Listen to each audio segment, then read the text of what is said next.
What's going on, everybody? Mortem here, this time bringing you my highlights from the Future Games show, which took place this past Thursday at the kickoff of the PAX East event, which is going on over the course of this weekend. And I thought, since that particular showcase highlights a bunch of upcoming indie and AA games mostly, but the occasional more AAA title, like Star Wars Outlaws for instance, it would be fun to go over them and talk about what I enjoyed most from that show, including a couple of new titles I haven't mentioned before, but starting off with one that we have Flintlock Siege of Dawn. This was originally due out like a year or two ago, I believe, but got hit with delays, obviously, and this particular outing showcased a bunch of new gameplay, alongside talking about combat a little bit. For instance, they went into detail about how enemy attacks tend to follow a rhythm that coincides with exact frames in the game, which I thought was an interesting idea. And then they also talked about traversal and platforming throughout the title, as movement appears to be a big focus,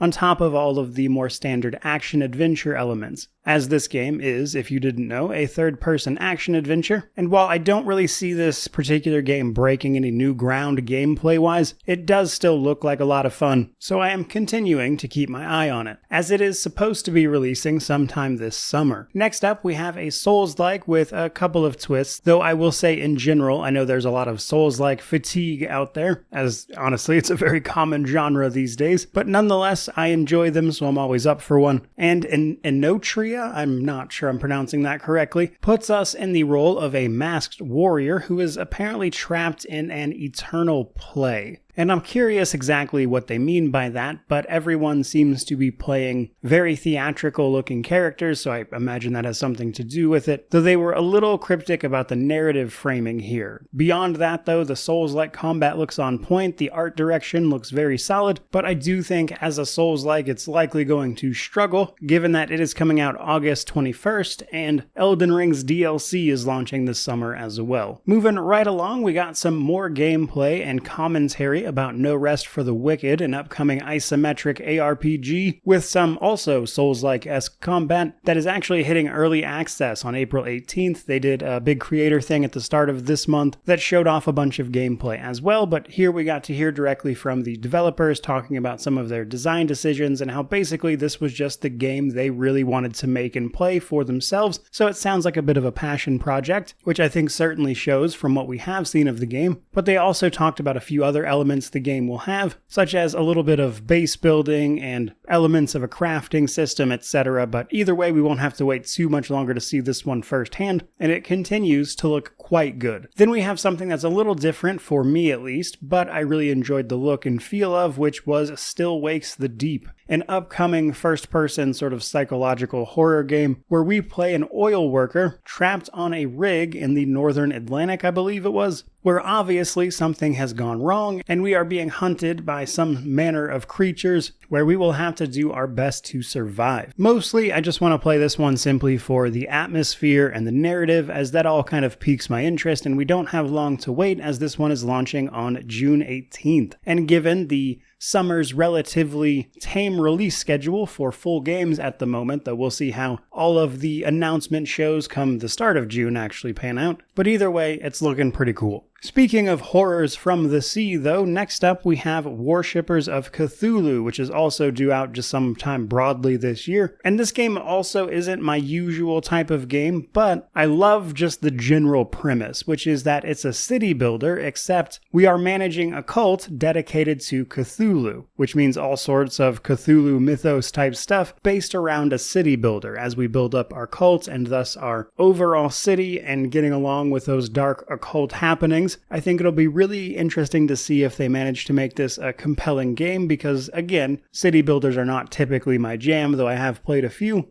The idea of doing one in the Cthulhu mythos is very, very interesting to me, and I'm really curious to see if they can pull this off, but it looks fun if only for the novelty otherwise. Second to last, we then have Indika, an upcoming third-person narrative title set to release on May 8th. Indika puts us in the role of a nun. However, she's having a bit of a crisis of faith as she travels around with a demon of some sort. It's kind of heavily implied this might just straight up be Satan, but they never come out and directly say that, so I'm not exactly sure if this is just meant to be a generic devil-esque figure. But that said, I've actually gotten to play a little bit of Indika because they had a demo available during the prior Steam Next Fest, and I enjoyed what I saw. I don't think it'll really blow anybody away gameplay-wise, but the general concept of the game alongside the sort of surrealism at play looks to be a pretty interesting adventure, and I really do enjoy a good narrative these days, so I'm definitely going to check it out, as that game really stood out to me when I got to play it personally as part of that last demo. Either way, though, that brings us to our final entry, and that is that we got some gameplay from Star Wars Outlaws alongside a basic discussion. I wouldn't say there was a ton of news in this regard, but it was cool to see more of the game in action. And for those who don't know, in Outlaws here, we play as a specific character. However, they are a galactic smuggler as opposed to the more traditional Sith Jedi route. And the idea of playing a more normal person, let's say, in a world like this is inherently intriguing to someone like me at least. And they talked a little bit about how smuggling and managing your wanted level is going to play into the game, alongside more third-person action-adventure generalities and, of course, exploring the universe, as this is, after all, a Star Wars title. So it'll be curious to see what the